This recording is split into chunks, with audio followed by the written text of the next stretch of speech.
Jongeresvrouwtje Kits is krekt waarom van een optreden in Litouwen. Dat is op een militaire basis, maar haar band Boulevard optreden hier.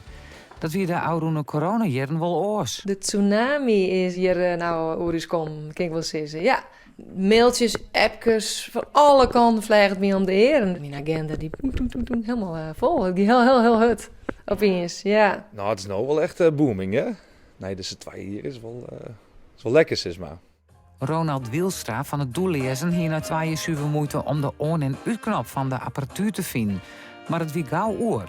Hoe dronken hoe beter nou op dit moment? Ik bedoel, als 2 jaar lang stilstond hast, dan is alles pakst nou weer zo. Dus het is alles pakken en beuken met de zooi, hè? Zoals we het dan maar zeggen. En pakken was pakkenkist. Van het ene uiterste in het oren. Het is voor elke nier even skekelie. Van een schaal van 1 op 10? Ja, jongen. Jongen is goed. Hak in je rest.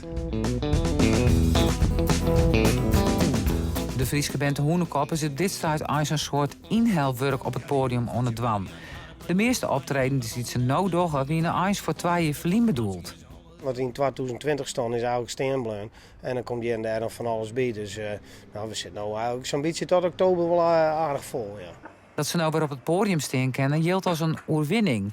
Want de coronatijd wie in verschillende opzichten een zwiere periode.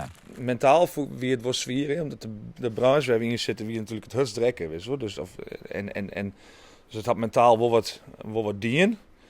Alleen ik was er ook wel vol van leerd. Het is echt wel van sommige dingen wat wie van de corona dien, dat doen we nou net dwan of zo. Ik ben nooit dwaande met wat er net kan en ik zie altijd naar wat er wel kan. En had ik weekend net hoe op te trainen, had ik wat tijd voor andere dingen. En die optredens, die komen vanzelf weer. Nou, ze zijn er nou weer. Nou, dan gaan we dat wel lekker dwaan. Maar ik ga net, ik kan net optreden, wat verschrikkelijk. En, nee, zo zit ik net in.